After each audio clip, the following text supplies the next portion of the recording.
Welcome to Psychology Simplified. Society always tells you that when you are attacked, you must fight back.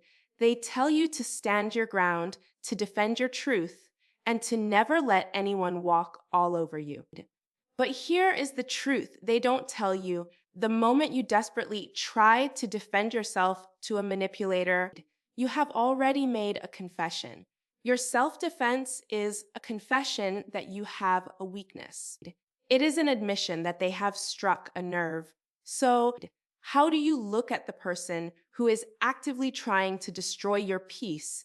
The person who knows exactly how to push your buttons and feel absolutely nothing. How do you become completely untouchable? Before we answer that, we need to talk about who you are. Because you are tired, aren't you? That deep, bone-weary kind of exhaustion that doesn't go away with sleep. The kind of exhaustion that comes from carrying the emotional weight of everyone around you. Society loves to call you the strong one.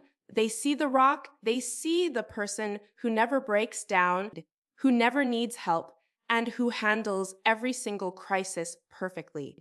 But the exhausting reality is that you are a deeply exhausted individual. You are terrified of dropping the ball because deep down, you believe your worth is entirely dependent on being useful. Society loves to call you easygoing or chill. They see the person with no drama who goes with the flow and never complains. But the exhausting reality is that you are a person who has completely abandoned your own boundaries. You have swallowed your own needs to ensure you are never a burden to anyone else. You are not just in the room, you are the thermostat. You constantly read the temperature of everyone's mood, adjusting yourself to keep the room from catching fire. Or perhaps society loves to call you aloof, cold, or a loner. They see someone who doesn't care about others, someone who is detached or emotionally unavailable. But the exhausting reality is someone whose nervous system is so easily overwhelmed by emotional intimacy that isolation is their only way to find peace. You care too much, so you shut down to survive. You are holding up the sky so that it doesn't crush the people you love, but no one asks how your shoulders are doing. It is exhausting, and it is incredibly lonely. And then you encounter them, the manipulator, the toxic coworker, the emotionally immature family member. Every human interaction is a transfer of energy. It is an economy. When a manipulator provokes you, they are not looking for the truth. They are looking for a reaction. They are looking to extract your energy. They throw a match. They criticize you. They twist your words. And out of pure habit, you react. You try to explain. You get angry. Or you fawn, desperately trying to smooth things over. The moment you lose your temper to argue or explain, you have signed a contract. You have handed over the remote control of your nervous system to them. By putting up your armor and fighting back, you are implicitly agreeing that they have the authority to judge your worth. But why do you do this? Why is it so hard to just walk away? To understand this, we must look at the brilliant adaptation of your nervous system. You are not broken. You are not too sensitive or too emotional. What you are experiencing is deeply rooted in polyvagal theory. Your nervous system is dysregulated, stuck in a state of hypervigilance. If you grew up in a chaotic environment, your brain is constantly scanning the environment for threats. You cannot simply relax because your biology is screaming that you are in danger. When the manipulator attacks, your body instantly triggers one of the four if survival responses. Perhaps you go into FFIGHT mode. You become defensive, controlling, and angry. Your nervous system says, if I control everything and everyone, I won't get hurt. Perhaps you go into FLIGHT mode. You run away from intimacy, burying yourself in chronic business and workaholism. Your nervous system says, if I keep moving, the pain can't catch up to me. Perhaps you go into FRE easy mode. Society calls you lazy or unmotivated. But in reality, your nervous system is overwhelmed and shuts down the body to conserve energy. It is a dorsal vagal shutdown. Your nervous system says it's too much.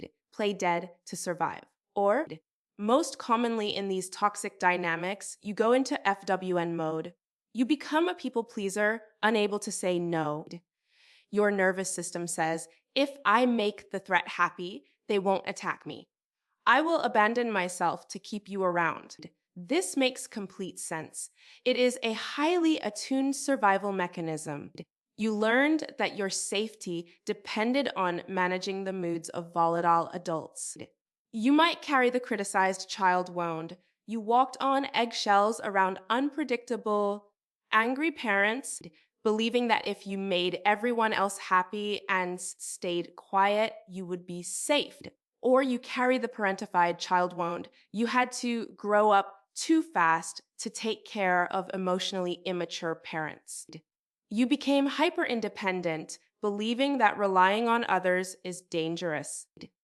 You locked the painful memories in the basement, but the ghost still lives in your nervous system, rattling the pipes every time someone gets too close.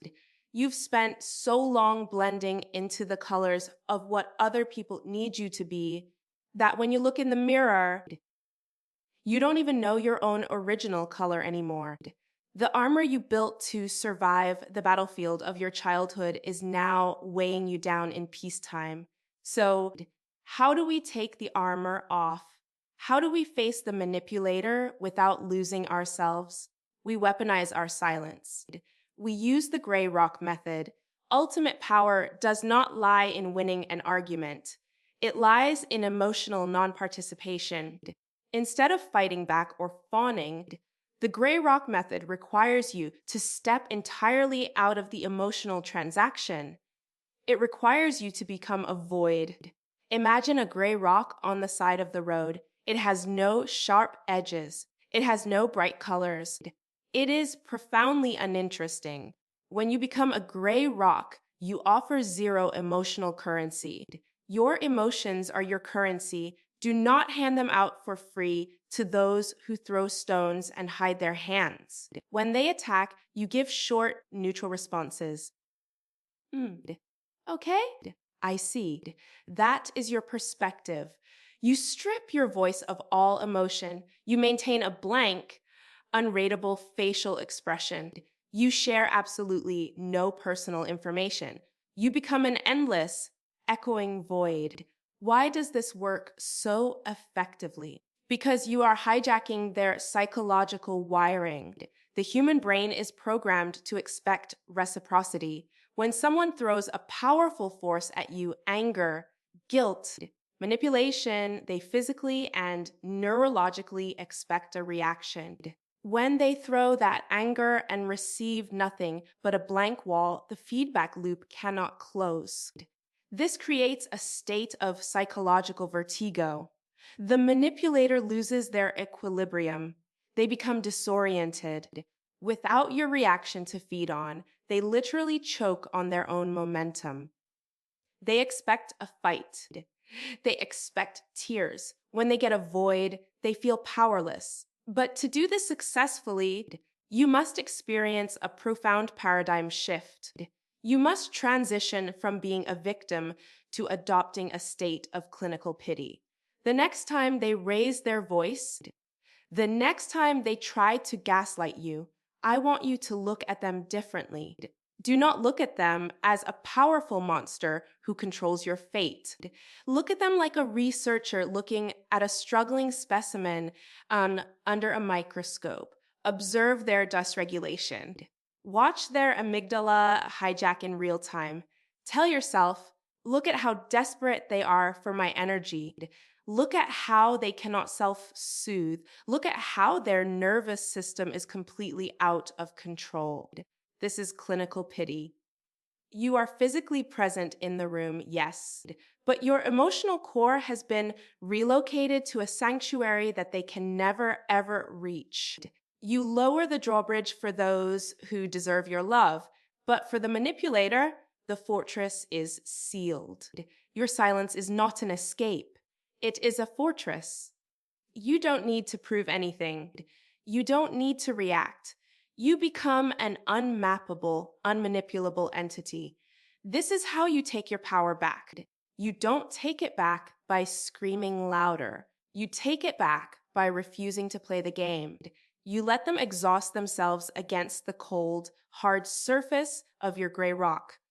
And remember this one brutal truth: no one can manipulate something they cannot find. You are not just calm. You are free.